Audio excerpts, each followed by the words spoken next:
The life of Mustafa Safadi has turned upside down after his brother Nidal was killed in May. His death broke me, he says. Now Mustafa's responsible for his brother's 3 children and a 4th one on the way. There were calls from locals to put out a fire that settlers started in the fields. Settlers were there shooting at us, protected by the army. Before my brother was shot, 2 others were wounded by rocks and bullets. This is the moment before Safadi was shot. He was one of 11 Palestinians killed that day during confrontations across the occupied West Bank.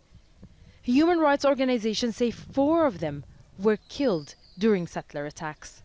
You can see the settlement of Itzhar up on the hill over there, and what happened is that settlers invaded the village of Urif. Israel has long allowed many of its settlers to carry guns, but the criteria to get weapons was expanded in 2018, making it even easier for settlers to obtain arms. This violence is state-backed.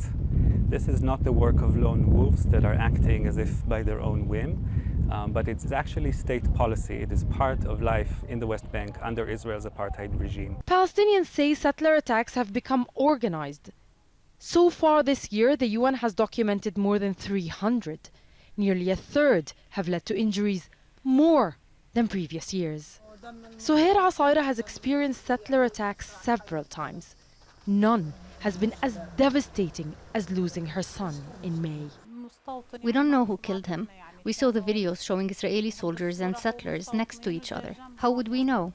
Her son Hussam was shot by the Israeli military in confrontations that began after settlers attacked the village. Palestinians accuse the Israeli army often of backing settler attacks. The Israeli army told Al Jazeera these allegations are not true, and it regularly investigates operational activities. One incident the Israeli army says it's investigating is of a settler taking a soldier's weapon.